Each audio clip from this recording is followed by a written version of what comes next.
Hi అండి. అందరికీ నమస్కారం అండి ఫ్రెండ్స్. మనకి ఇప్పుడిప్పుడే మరొక బ్రేకింగ్ న్యూస్ అప్డేట్ అయితే రావడం జరిగిందండి. అది కూడా దేశంలో ఘోర విషాదం 403 మంది విద్యార్థులు మృతి అంటూ మనకొక బ్రేకింగ్ న్యూస్ అప్డేట్ అయితే రావడం జరిగిందండి. అయితే ఇది ఎక్కడ ఏంటి అనేది మనం క్లియర్‌గా తెలుసుకుందామండి. వీడియో మాత్రం ఎక్కడ స్కిప్ చేయకుండా చూడండి ఫ్రెండ్స్. అప్పుడే మీకు పూర్తి సమాచారం అయితే అందుతుంది.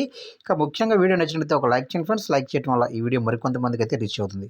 ఇక వివరాల్లోకి తెలిపోదాము. ఇక్కడైతే చూడండి ఫ్రెండ్స్, మనకొచ్చిన అప్డేట్ ప్రకారంగా విదేశాల్లో భారతీయ విద్యార్థుల మరణాలపై కేంద్ర ప్రభుత్వం శుక్రవారం పార్లమెంట్లో ప్రకటించింది. గత 5 ఏళ్లలో విదేశాల్లో 403 మంది భారతీయ విద్యార్థులు వివిధ కారణాలతో మృతి చెందారని విదేశాంగ శాఖ సహాయక మంత్రి వి మురళీధరన్ వెల్లడించారు.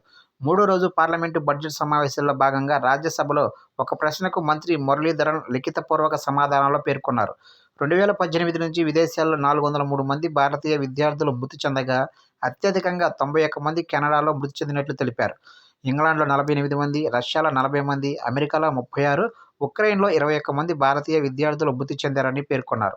అయితే ఇటీవల అమెరికాలో వరుసగా నలుగురు భారతీయ విద్యార్థులు వివిధ కారణాలతో మృతి చెందిన విషయం తెలిసిందే. ఈ నేపథ్యంలో విదేశాల్లో చదువుతున్న భారతీయ విద్యార్థుల తల్లిదండ్రులు తీవ్ర ఆందోళన వ్యక్తం చేస్తున్నారు. ఈ నేపథ్యంలో ఏ దేశంలో ఇప్పటివరకు అసలు ఎంతమంది విద్యార్థులు విదేశాల్లో మృతి చెందారన్న విషయంపై స్పష్టత ఇచ్చింది కేంద్ర ప్రభుత్వం.